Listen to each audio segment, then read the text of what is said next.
Topic पढ़ेंगे। अब आपको कुछ है ना वर्ड प्रॉब्लम्स आएगी जो आपको एलसीएम और एचसीएफ के थ्रू सॉल्व करनी पड़ेगी। तो अपनी फर्स्ट वर्ड प्रॉब्लम है, राजू हैज़ 3 काउज, यानी राजू के पास 3 गायें हैं। Each of the cow gives 10 litre, 15 litre और 20 लीटर मिल्क।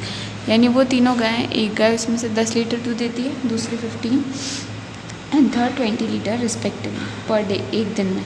तो आपको निकालना है find out the maximum measurement for measuring pot, यानी जो पॉट है दूध नापने का वो कितना, उसकी कैपेसिटी कितनी होनी चाहिए जिससे आप तीनों दूध जो है मेजर कर पाओ। लाइक अब आप उसको 10 लीटर का ले लोगे तो 20 लीटर आप उससे मेजर कर पाओगे, ठीक है। बट 15 लीटर उससे मेजर करना थोड़ा मुश्किल हो जाएगा। तो एक ऐसा फैक्टर निकालना है हमें, ठीक है, जिसके जो ऐसा मेजरमेंट हो जिससे सारे 3 टाइप्स ऑफ मिल्क जो है वो मेजर हो जाए। तो आपको एक हिंट मिलेगा क्वेश्चन में, मैक्सिमम यानी हाईएस्ट होता है। तो यहाँ आपको HCF निकालना होगा, ये क्वेश्चन से आपको हिंट मिल जाएगा, ठीक है। तो यहाँ आपको क्या कैलकुलेट करना है, हाईएस्ट कॉमन फैक्टर कैलकुलेट करना है। तो हाईएस्ट कॉमन फैक्टर कैलकुलेट करने का तरीका आपको पता ही है, तीनों को अलग अलग डिवाइड करते हैं, ठीक है। देन उसका हाईएस्ट कॉमन फैक्टर अपन उसमें से निकाल लेते हैं कि उनमें सबसे ज़्यादा हाईएस्ट क्या आ रहा है फैक्टर, ठीक है। तो इसके फैक्टर 2 × 5 है, इसके 3 × 5, इसके 2 × 2 × 5। तीनों में आपको क्या मिल रहा है, हाईएस्ट कॉमन फैक्टर आपको क्या नज़र आ रहा है। तो यहाँ आपको HCF क्या नज़र आ रहा है, 5। हाईएस्ट कॉमन फैक्टर तीनों में कॉमन क्या आ रहा है, 5 ही आ रहा है। तो यहाँ आपका HCF 5 हो गया। यानी अगर उसने 5 लीटर का कंटेनर लिया तो वो सारे दूध मेजर कर पाएगा। जाहिर सी बात है, 5 में वो 2 टाइम्स लेगा तो 10 लीटर मेजर हो जाएगा, 5 में 3 टाइम्स लेगा तो 15 लीटर मेजर हो जाएगा, 5 में 4 टाइम्स लेगा तो 20 लीटर मेजर हो जाएगा। तो 5 लीटर के कंटेनर से वो सारा मेजर कर पाएगा, सारे टाइप्स ऑफ मिल्क। तो काफ़ी ईजी क्वेश्चन था, ठीक है। तो आपका आंसर आ गया। तो मैक्सिमम मेजरिंग कैपेसिटी कितनी हो गई, इसकी कैपेसिटी कितनी हो गई, 5 हो गई, ठीक है। समझ में आ रहा है। तो ये हो जाएगा आपका HCF हाईएस्ट कॉमन फैक्टर 5 आपका answer. Find the largest 4 digit number which is divisible by 4, 5, 6 exactly.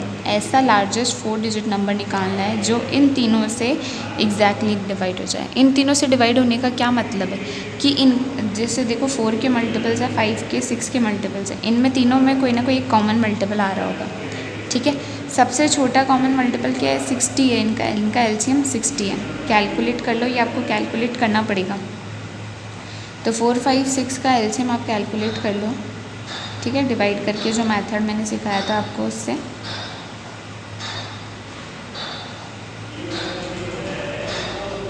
तो LCM आपका आ गया 2 × 2 4, 4 3 12, 12 5 60। LCM आपका 60 आ गया, ठीक है। LCM अगर आपका 60 आ गया तो यानी आपको इन तीनों से डिवाइड करना है, आपको 4, 5, 6 से। तो आप उसको उसके LCM से डिवाइड कर दो। अगर वो 60 से डिवाइड हो गया, क्योंकि ये तीनों में आता है 60, इसका लीस्ट कॉमन मल्टीपल 60 है, तीनों में आता है, इसका मतलब हमें अलग अलग चेक नहीं करना पड़ेगा, हम 60 से चेक करेंगे तो हमें आंसर मिल जाएगा, ठीक है। अब लार्जेस्ट 4 डिजिट नंबर निकालना है। तो सबसे पहले तो लार्जेस्ट 4 डिजिट नंबर होता क्या है वो लिख लो आप। लार्जेस्ट 4 डिजिट नंबर होता है 9999, ठीक है, 4 टाइम्स 9। अब ये देखो 60 से जाता है, यानी अगर ये जाता है तब तो आंसर यही हो जाएगा। तो 60 1 × 60, 39, 399, 66 360, अगेन 399, फिर 66 360, अगेन 39। तो आपका रिमाइंडर क्या बच रहा है, 39। मतलब मुझे इस नंबर में से अगर मैं 39 कम कर दूं तो वो पूरा का पूरा 60 से डिविजिबल हो जाएगा। तो मुझे मिल जाएगा सबसे बड़ा 4 डिजिट का नंबर जो मेरे तीनों नंबर से डिवाइड होता होगा, यानी तीनों नंबर के LCM से। अगर 60 से डिवाइड हो रहा है वो नंबर, इसका मतलब वो तीनों से हो रहा है। और ये लीस्ट कॉमन है, सबसे छोटा यही नंबर है। इससे बड़ा और आता तो आंसर गलत आता। तो इसलिए अपन को LCM कैलकुलेट करना था इसमें, समझ में आया।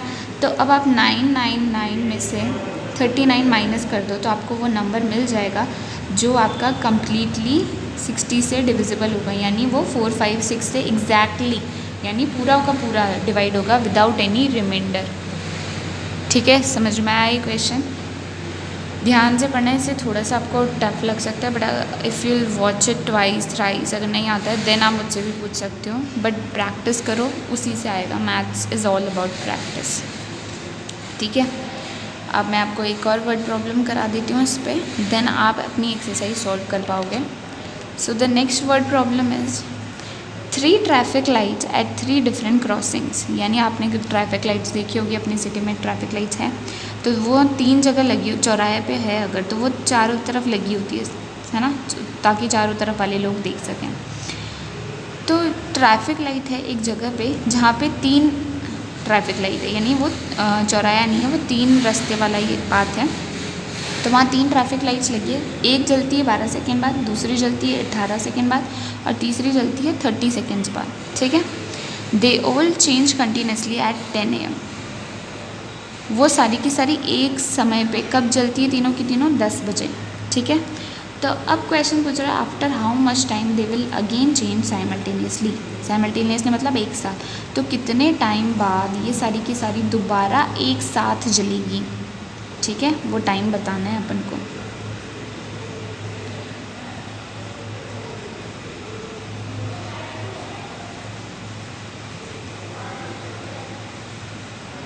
ठीक है, तो वो टाइम बताना है अपन को कि किस समय पे वो एक साथ चल जाएगी।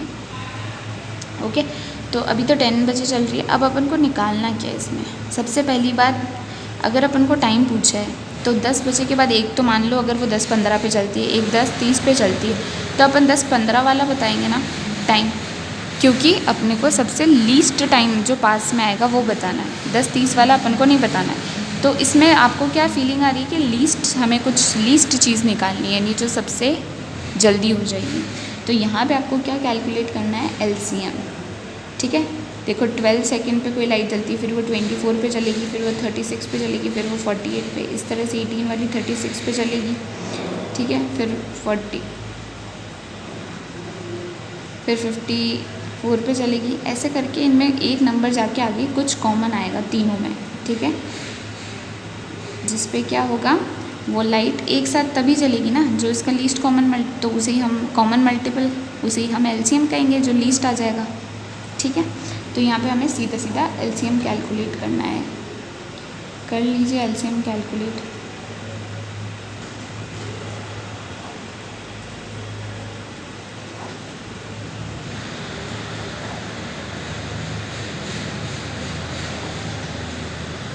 आपका LCM क्या आ रहा है, 2 × 2 × 3 × 3 × 5, ठीक है, 2 2 ज़ा 4, 4 9 ज़ा 36, 20, 4 5 से 20 × 9 180। आपका आ रहा है LCM 180, यानी 180 सेकेंड्स बाद, क्योंकि ये सारे सेकेंड्स में थे, तो 180 सेकेंड्स बाद आपकी लाइट सारी की सारी एक साथ जल जाएगी, ठीक है। अभी वो 10 बजे चल रही है, अब 180 सेकेंड बाद फिर से जलेगी तीनों साथ में, तो 180 सेकेंड्स में आपके कितने मिनट होते हैं, 60 सेकेंड्स होते हैं आपके 1 मिनट में, तो आपके 180 सेकेंड्स में कितने मिनट हो गए, 3 मिनट्स हो गए, यानी वो 3 मिनट्स बाद फिर से जल जाएगी, तो 10:03 पे वो दोबारा चल जाएगी। समझ में आया आपको? तो इस तरह से आपका आंसर आ जाएगा। फिर अगेन 3 मिनट्स बाद चलेगी 10:06 पे, फिर अगेन 10:09 पे, इस तरह से वो हर 3 मिनट बाद जो है चलती जाएगी। समझ में आया? तो ये पूरा कॉन्सेप्ट है आपका वर्ड प्रॉब्लम सॉल्व करने का LCM और HCF की टेक्निक्स यूज़ करके। ये इवन आपके बड़े लेवल पे भी काम आएंगे, कॉम्पिटिटिव एग्जाम्स में भी। तो आई होप अभी से प्रैक्टिस करोगे तो it will be better for you. ठीक है, अच्छे से देखना वीडियो, प्रैक्टिस करना इन क्वेश्चंस की, और फिर एक्सरसाइज सॉल्व कर लेना। Thank you.